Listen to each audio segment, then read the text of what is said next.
being joined by our first guest of the evening. He is UFC Bantamweight Albert the Warrior Morales. Albert is, slated to return to the cage for UFC Fight Night 113, July 16th in Glasgow, Scotland, going against the undefeated Brett Johns. Should be a fun matchup. Are you ready, Albert? I mean, we're getting down to the last week here. Yeah, I'm beyond ready, man. I'm mentally, I've never been as sharp as I am right now. The biggest thing is that, you just always got to improve after every fight, after every camp. Just always work on getting better. I used to believe like that old cliche, like all fighters, I feel better than I ever felt. Well, honestly, I think like now I can say that I believe that when people say that, well, I believe that it's possible because you should always, like every camp, always strive to get better. And that's what I did this camp, and I did that the camp before that. So when I actually say that this is the best I've ever felt, it really is the best I've ever felt. Hey, real quick, guys. Hey, Albert, you talk about people talking, and you hear a lot of fighters they'll like eventually go to the point where they go, I just wanted to have fun this time around. I wanted to just let loose and let it all hang out. Are they done at that point? Because usually when they're saying that, and you haven't been having fun up until this point, right? Yeah, I guess that's kind of a cop out. I guess that's what it sounds like to me. It is fun, but it's work, and I understand like the guys like Vitor and stuff like that. Well, they're on and off because they talk about they do this because they love it and all that stuff like that. But then Vitor, after this last fight, said he's ready for he's trying to regain like a title shot eventually or something like that. This is a new Vitor. I don't know, man. Sometimes the fight just you're born with it, and guys can't get rid of it. But now, I want to get your opinions on, some of the stuff that happened this weekend. And, I've been starting to see this trend going on. And it's, since USADA has come over, we're starting to see a lot of fighters kind of fall out either weigh-ins or shortly after weigh-ins due to quote-unquote illnesses. And, this weekend we lost, Jessica Eye and the Aspen Ladd fight. And obviously, Saturday night we lost the main event for the women's bantamweight title. I don't pretend to act like I know everything that goes on with every fighter for their weight cut, how they prepare for it, and stuff like that. But you think it's a fair assessment that since the USADA has placed that IV ban on the fighters, that they are no longer allowed to use IV to kind of rehydrate medically after a rough weight cut? Do you think the two are connected, or is every situation kind of a little different? Honestly, man, I feel that whatever keeps the sport clean, is 100% beneficial to the sport, man. I think we need to keep it. I know at first I thought they were just trying to stop us from cutting really low, but I actually talked to some of the guys that thought it, and they were explaining to me that it's pretty much meant to, like, the reason why we want to test by IVs is because that's how they flush out whatever they're taking. So I don't really see a problem, especially with them starting the new early weigh-in. That's a real good point you're making right there. Yeah, I never thought about that. Yeah, all that fluid, flushes whatever they had going on beforehand. Yeah, I didn't need that, but that's exactly why they do it. And so as far as that goes, I'm 100% fine. And like I said, now that we have the early weigh-ins, man, there's more than enough time to get rehydrated the right way. Some fighters are and I could speak about myself for sure, is that, when I first started out, as soon as I weighed in, I went to indulging and grubbing, because that's and honestly, that's the worst thing you can do, because what you're doing is you're flooding your body, drying it out completely. And it's like a desert, when it starts to rain, your body the sand doesn't absorb all the water, it just kind of builds up. And so that's the worst thing you do, because you do that to your body, you eat, and then you fill yourself up, and then you feel like crap the next day, or the whole day throwing up, and then the next day it leads on. So it's just all about discipline, and there's just so many resources that we have now to rehydrate the right way and refuel the right way. And I think it's all up to discipline. I agree that it's definitely, you guys now compared to where the sport was 10 years ago, you have so many things to access to be able to do things the right way. And another thing, do you think maybe it's a case that since they moved the weigh-ins to the morning, that more fighters are trying to maybe cut an unsafe amount instead of now that you have that longer period to kind of let your body recover. I think it's, you guys get another, 6 to 8 hours or so with the earlier weigh-ins. Do you think more fighters are kind of pushing that envelope there, and that's what we're seeing? No, I think it's just the same thing, man. Guys think that they've been making this weight class beforehand, so they think they can continue making that weight class. And honestly, man, after the first missed weight, maybe the second time, you should realize that you can't make that weight. And honestly, man, you guys see that guys that go up in weight class, like Kevin Gastelum, he's performing excellent at 180, man. So I feel like, like our new champion, Robert Whittaker, he's not the biggest 180 guy, but, man, he performs. He doesn't cut too much weight. And going back to Robert, too, people tend to forget, when he won his season The Ultimate Fighter, he was a welterweight. He didn't fare so great at welterweight for whatever reason. He decided to move up, and since moving up, he's been on an absolute tear and is now the interim champion. I think that's another guy you should point at and say, look, this is what happens when you don't completely deplete yourself to try to force yourself to fight at the wrong weight class. Look at how well he's doing in middleweight. Exactly. I blew up to around 155. That's around my walk around weight, 155. So, and I fight at 135. And so it's like what, 20 pounds, around 20 pounds. So it's I usually cut from 7, and it still sucks. I think cutting weight no matter what sucks. I know jiu-jitsu tournaments, I never cut weight, but this last one I had to do a last minute 5-pound cut, and that shit still sucked, and I was fully hydrated. I had a bunch of stuff in me, so cutting weight is never fun. It's just what you do afterwards. My last fight, thank God to my manager, Jason House, right after, man, he took care of me. He sent me, I rehydrated and refueled the right way. We had egg whites, bison, and I never felt better, man. And I took that on a week notice, that fight on a week's notice, and I felt really good, man. Yeah, I think it's just all boils down to, as you said, discipline. Like you're saying, you're right at where I say that limit is that 20 pounds. Anytime you're trying to cut more than 20 pounds, regardless of when you start it, it's going to be bad. It's going to be rough. I have not a clue in the world how the hell Brock Lesnar used to cut from 300 pounds down to 265. That is just freaking insane. Right. So hey, every go ahead, Brad. You look at a guy like Anthony Pettis last night. He's like, hey man, I'm back at 155. This is where I belong. 145 was a tough cut. He's like, hey, if you're trying to cut all this weight, that's crazy. Go fight at your what weight you're comfortable at. Because they were saying what? How much did you have to cut in this? He's like, nothing. He's like, this was a great training camp. It's like one less thing to worry about. And exactly. That's the whole point. And honestly, man, for example, like I said, I can only speak for myself. I train with guys around 145, 155.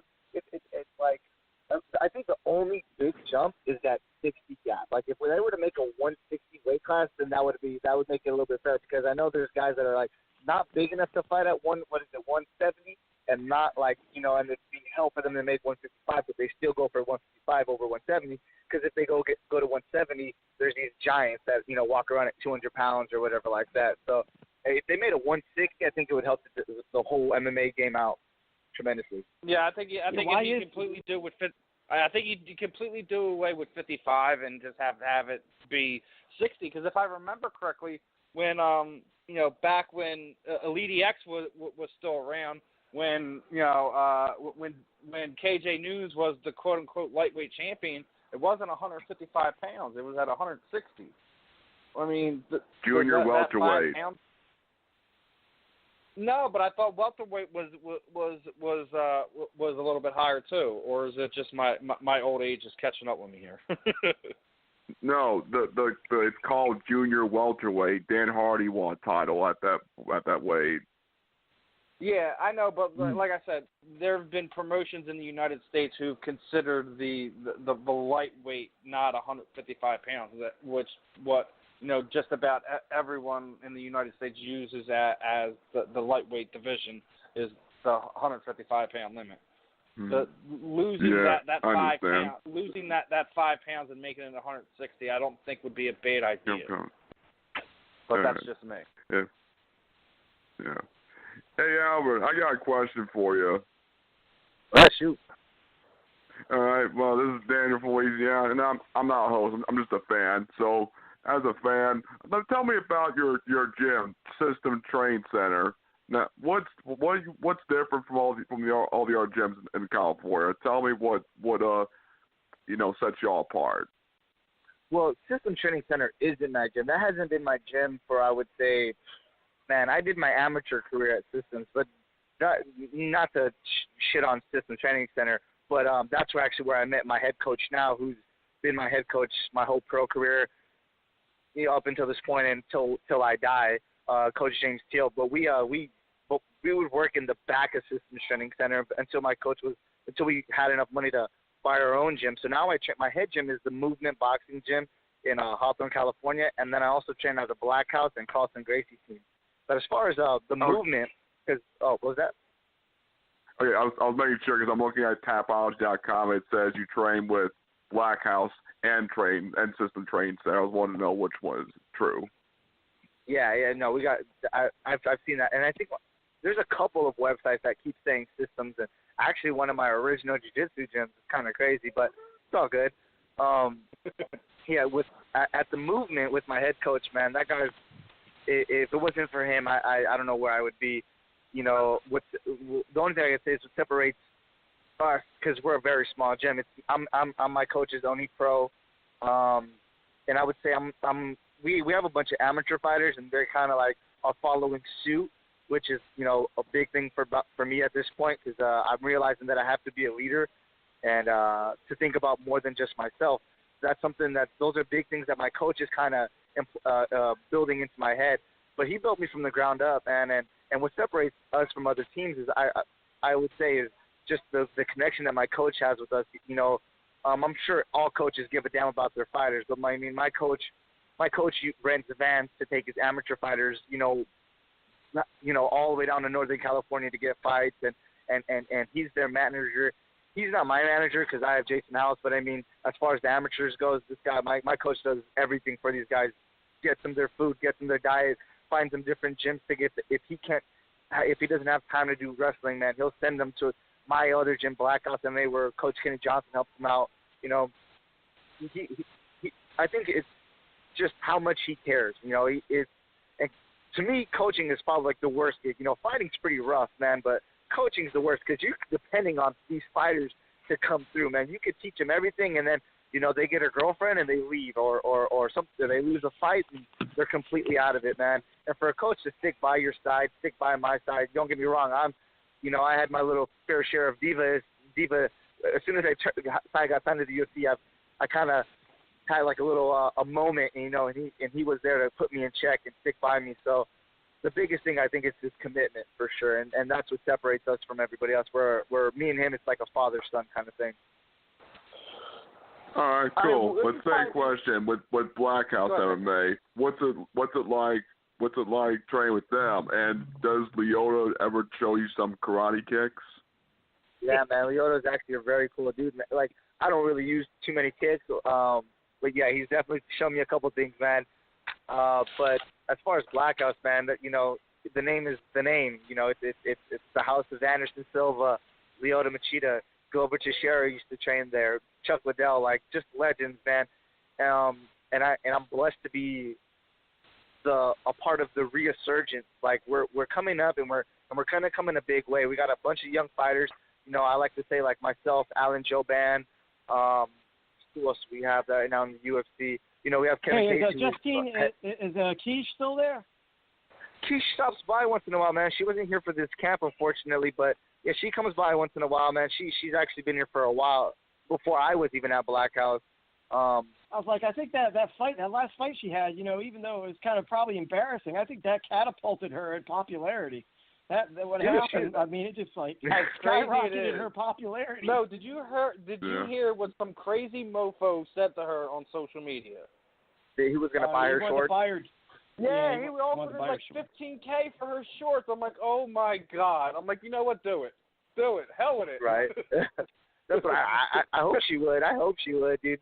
She's such a man. Yeah. Justine's a beast, dude. She's a killer in the cage, man. Like if she were to just freaking buckle down and just work on her grappling, just to defend takedowns, man. And she would be a monster. And she's the sweetest person, dude. I love Justine. Yeah. Hey, Albert, when are they going to put you in the fighter list over at Black House on the website? What was that? I'm looking at the website, man. I don't see you on here, man. They need to put you up here. Well, like you said, he's not there all Blackout. the time. That's one of his other gyms. No. We're rebuilding everything right now. Yeah, for sure. Oh, yeah? Okay. We're like I'm talking, man. Black House, you guys are gonna see big things coming out of there, man. And like I said, I'm very honored to be one of the faces of it. You know, growing up, I was the kid reading magazines about Anderson Silva and stuff like that, training at Black House. And I remember when I first started, I told my wife, my girlfriend at the time, I was like, babe, you know, it'd be so awesome to train there. And now I have the potential of being, you know, a leader of Black House. And then we're doing big things, dude. We just opened up a strength and conditioning program there called Fast Twitch, which is sponsored by Under Armour with Coach Ren. We're developing athletes, not just fighters. You know, it's not just this brawl thing no more. You know, we're becoming athletes. So it's amazing, man. I'm excited. So we got another caller from Twitter. We got some more time for a fan call, Albert. Oh, we got all day, man. I love it. All right, caller, you're on the line with Albert Morales. Shoot, my friend. Hey, what's going on? I just had 2 quick questions, and I'll get out your way. First question, I know that you fought on the Bader Nogueira 2 card, and now you're about to, again, go out of the country. In your opinion, what are the biggest differences when you're going outside of the country to prepare for a contest versus when you get to stay in the States? Oh, man, it's honestly the biggest thing I would say is definitely the time change. That's kind of hard but the cool thing about this experience is that we're actually going to go based on Europe's time schedule rather than in Brazil. We fought in U.S. time schedule. So, and I was the co-main event, so I didn't fight till 1 a.m. in Brazil. Another big difference between those two teams is that in Brazil, there's a lot less resources. Water has a lot of sodium in it. It's really hard to find food. But up here in Scotland, there's going to be a lot of good stuff. Like, you know, it's more. I guess it's what Brazil's a third world country, and you know Europe isn't. You know, so that's the biggest thing. But I would say the biggest thing, other than resources, is that time schedule. So figuring out how to get used to their time schedule or stick to the U.S. Sounds good. And the second question was, with everyone knows about with DJ and TJ Dillashaw and Dana White, the whole public feud that's going on, but I just basically wanted to ask, from your perspective, if you have a top contender in your weight group that is saying they're willing to leave to go chase another belt, from your perspective, does that help or hurt the stock of the division? Do you view it as someone that was above me is now gone and it's like an open seat at the table? Do you view it as like we need as many guys with big names in, you know, my division as possible? Or do you just not even focus on it at all? Like, what's sort of like your perspective on that? Honestly, you're talking about DJ going up or TJ going down? TJ going down, or just like your perspective on it in general. Like, do you feel like TJ leaving, you know, hurts the division? Does it help it? You know, free spot at the table now that he's no longer going, you know, would be going down. Like, how do you view all of that? I think it's a good thing for the sport, man. Anything that brings life to the sport is awesome. You know, as far as myself, does it how it affects me? It just opens up another spot that I can climb up even faster. But it's good for TJ. It's good for the sport. You know, if TJ gets the title shot, or if he can go down, come back up, you know, it's cool, man. I just like how the sport's growing, and everybody should be focused on themselves. Like, I'm focused on myself. As long as I continue just to climb up that ladder, slowly but surely, I'm going to get to my title. And then, you know, if I can get to the point where I can kind of move up the division, I won't move down because 125 would be hell. But definitely moving up in division would be cool. And I think it's just good for the sport, man. More variety. Sometimes we get tired of seeing the same guys. Like DJ fighting the whole division. Joseph Benavidez, like, 3 times? Like, you know, I think DJ should have moved up or just test himself. Like, Connor's a good example for that, man. Blew the sport up in a whole another level. So I think it's good for the sport, good for division, and good for TJ. All right. Thanks, guys, and good luck in Scotland. Thank you, brother. Have a good day, man. All right, thanks, guys. No problem, brother. That was my buddy Nixon Speaks on Twitter there. So always good to get the input from our listeners on social media. Calling in every once in a while is fun. Now, awesome, man. as he was saying, you're going to be on that Scotland card. Outside of your fight, is there one that you're going to be, regardless if it's before or after, you can be peeking to the monitor, see what's going on? Definitely, man. I'm very excited for my homie Cynthia. She's about to fight Joanne Calderwood. That's going to be a scrap. Because Cynthia's a bulldog, dude. She comes forward. She fights. She'll wrestle. Like she's a fighter, man. But Joanne's a pretty big girl. I got my girl Cynthia all the way. I just want to see how she's going to do it. And I guess Khalil Roundtree, that's another one of my friends fighting a Scotland native, and that's going to be a good fight too, man. Because Khalil can bang. So what do you think that's of? Going to be pretty fun. What's your fight prediction for Stevie Ray and Paul Felder? That's going to be another barn burner. Oh, Paul Felder's a beast, man. I can never go against the Irish Dragon, man. That guy's ridiculous. A lot of people don't realize that he has left. He's no longer training MMA in Philadelphia with Daniel Gracie anymore. He went down to Rufus Sport, and he's got Duke Rufus and the guys working with him. So he has basically a whole room full of guys getting them ready for fights. He's working with Anthony Pettis and and Mike Biggie Rose and some of the other guys that we've had on our show, for some of the younger guys that not a lot of people know about, like Nate Jennerman and guys like that. I mean, they got a lot of upcoming guys. Him changing camps to a guy who already has a pretty well-rounded skill set. I just think I'm really intrigued to see how much Duke's influence his overall game. Yeah, it's going to be amazing, man. Rufus Sport is actually like one of outside of my gyms. I enjoy watching their guys fight. One, because they come and bring it, and Duke is the man. He's an evil scientist. Master. Yeah, that guy's dope. And then two, because they're very Carlson Gracie affiliated, and I'm from Carlson Gracie. I know their Brazilian Jiu-Jitsu coach Daniel Warren is Wanderlei is their head coach, and there's the guys like Muhammad that just fought yesterday, and there's just a bunch of killers there, man. I get excited whenever I hear any of those guys fight. Hey, Albert, real quick, man. I gotta ask you, dude. What are you streaming these days? Yeah, I'm a big video game junkie, bro. I wish I had my main focus. I wish I had the time too, man. I understand. I'm not a fighter, nothing, dude. But there's no time anymore. No, I game every night. Don't get me wrong, but to stream and because depending on how hard the day, and all the days are very hard. It depends. I'll either have 30 minutes, an hour, 2 hours, depending on what day it is, and I don't I don't want to cheat the fans that are watching 30 minutes and then just leave. So it's just I've just been playing, but I've been playing a lot of Ghost Recon Wildlands. I play that. What do you got? What do you mean? What do I got? Xbox, PlayStation. What do you Xbox. got? Yeah, Xbox One. We gotta hook it up.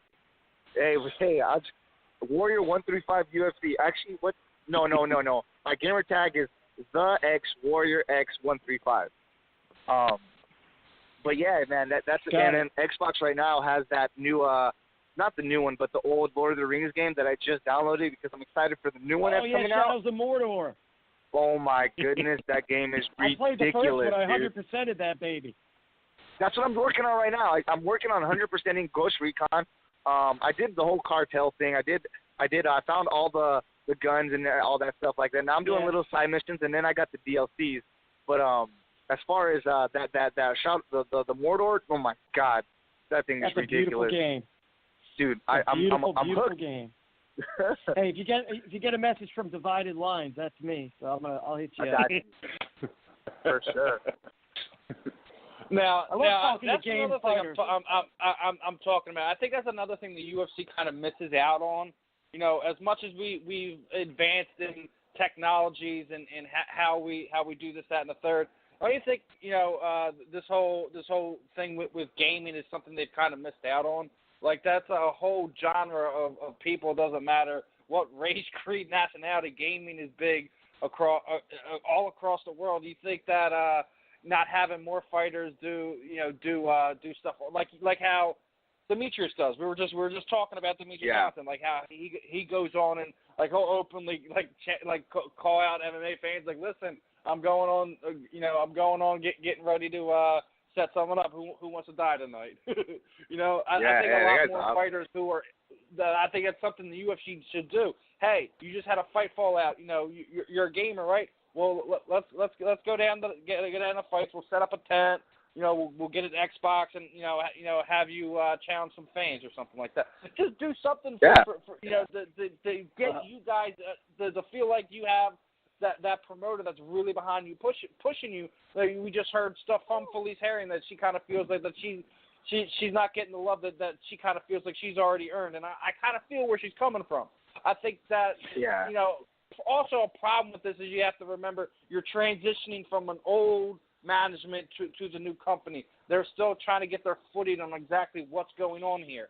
I'm not going to put 100% on them, but I also think that just more could be done overall. What would be great, Steve, not just with companies Albert, or fighters. Go ahead. What would be great? Okay, you have these fighters. Okay, somebody gets sick and it doesn't happen.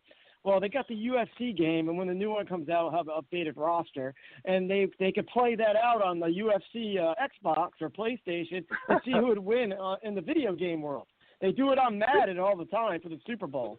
So if they were to promote it more, because they do that. They actually show it on Instagram, some little clip, and see. They don't show who's gonna win, but they do show them fighting on the UFC game. But they should really promote that. That'd be awesome, like they do in Madden. I mean, maybe do some online video from separate locations of John Jones and Daniel Cormier beating each other up on Xbox would be hilarious. I'm just saying. Or actually have them play. That's what I got a press conference. Have them play as their characters. But obviously, this game would be Grand Theft Auto, though. They can't be in the same room. Right? Yeah, that'd be dope. That'd be awesome. I would love to watch that. I'm just saying, we see them do that for obviously it's not the actual players from whatever NFC or AFC team, but they've always done like the Madden thing where they computer simulated or whatever. I just think it would be more interactive when you're doing International Fight League, that we just went through, having a stand like that where you have maybe some of the fighters come down and challenge the fans, maybe even have fighters who are fighting. They've already made weight, waiting for the ceremonial weigh-in, doing stuff for International Fight Week, and they fight each other in the game. Not every fighter who's fighting each other has issues. Hell, we've seen James Vick basically call out Justin Gaethje. The next night, he's sitting right next to him for the pay-per-view. Yeah, Sam Alvey never has a problem with anybody. So. Yeah. Yeah, no, that's like who was that? Robert Whitaker, another good example. He's like, I don't have like Michael Bisping was talking crap to his face. He's like, dude, I don't care, man. We're athletes. Michael Bisping should have the microphone taken away from him at times because he does himself. He just makes me even more irritated with him. That I respect him as a fighter, but some of the stuff he says, as he claims to be promoting fights, I don't really care for. Him tearing up the Cuban flag and throwing it at Romero's corner last night was utterly disrespectful on so many levels. Yeah. Stuff he's done in the past pissed year. my girlfriend off. Do I respect him as a fighter? 100%. But sometimes what he does to quote unquote sell fights, I'm not a fan of. I'm not a fan of some of the stuff Conor does either, but I still give him respect. But at the end of the day, when he had his time where he fell down, he was humble. Michael Bisping has always had that arrogance about him. I don't know what it is. It's just something about him rubs me the wrong way. Didn't Jakar bash Michael Bisping after he won or something? He said all the guys from UK are wimps or something like that.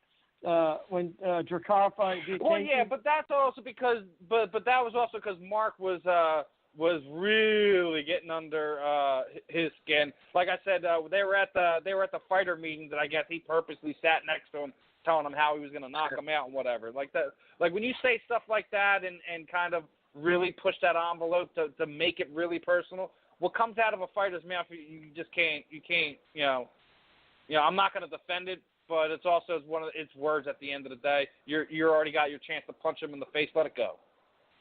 Right. Like, are you really going to hold are you really going to hold those words that deep for that long? Like it's not the rivalry that John Jones and Daniel Cormier. It's just they were hyping up the fight. Mark said some nonsense, and then he was kind of egging on to the fact of what he was doing by saying he was going to knock him out by the stuff at weigh-ins and all that stuff like that. So yeah, he said some things that are way out of line, but. And the funny part is he basically directed it like at Bisping, not at the UK fans, quote unquote. It was definitely an odd moment. But like I said, we've seen Bisping do far worse. Hell, he spit on Jorge Rivera and his quarterman after he beat the guy up in the cage. Come on. Yeah, Bisping's pretty ridiculous. But like I said, some guys take it too far. Michael is one of them guys. He's trying to do it in a manner of selling the fight, but there are lines that shouldn't be crossed, and he crosses them more often than not. That's all I'm going to say about that. But looking at the time here, about time to wrap everything up with Albert. What we typically do as we close out the interview is kind of throw the proverbial microphone over to you. Anyone you would like to thank, training partners, teammates, shoot out your social media sites, let everyone know where to follow the comings and goings of your career. Any sponsors that you may have, charities you're working with, anything you want to say at all, Albert, the time is yours, my friend. Awesome. Thank you so much, guys, again, for bringing me onto the show. I love doing this, love interacting with, fans of the sport, not just my fans, but just fans of the sport. If you got hate mail for me, just send it to my Instagram. I don't care, man. I love you guys unconditionally, man. Honestly, it's the sport, man, and you gotta have your guys that you're rooting for. But as far as shout-outs goes, I want to shout out my teams, the Movement, Coach James, and all my teammates there, Black House MMA, Coach Kenny Johnson, and all my guys out there, Carlson Gracie team, and Coach Ren at Fast Twitch. Man, two major training partners are my boy Shane Morais and Kalwan Barboza. One out of Black House, one out of Carlson Gracie. Always pushed me through this camp, man. Without them, man, I wouldn't be in this great of shape. Just for the competitive drive, because those guys are busy trying to always win, which is going to push me to always try to beat them, which is going to push them to always try to beat me, and it's just a never-ending, just badass training session. So I really appreciate those guys. Sponsors, Gone 3 Fight Lifestyle, Reebok, Virus, Intel. Sheesh, man. Oh, shout out to Fuel Clinic out in Glasgow, who's actually going to take care of my nutrition out there. And just shout out to all my sponsors. I'm sorry if guys, man, we have so many. So thank you guys, and thank you guys for having me on the show again. Oh, and no Instagram, problem, Warrior135 UFC. Yeah. Well, it was definitely a pleasure having you on here, Albert. As we tell all our guests, man, best of skill to you on the 16th. Hopefully, you get the result you want. And as I say to all you guys, man, hope you and your opponent get out of there injury free, because that's not guaranteed. And being able to be healthy and fighting is how you guys make a living. So I hope you guys get out of there, man. Oh, yeah, we're going to get at it, man. It's going to be a very interesting fight, guys. Styles make matchup. This is one that you guys want to see. It's going to be exciting. Tune in. What is it? Fight Pass.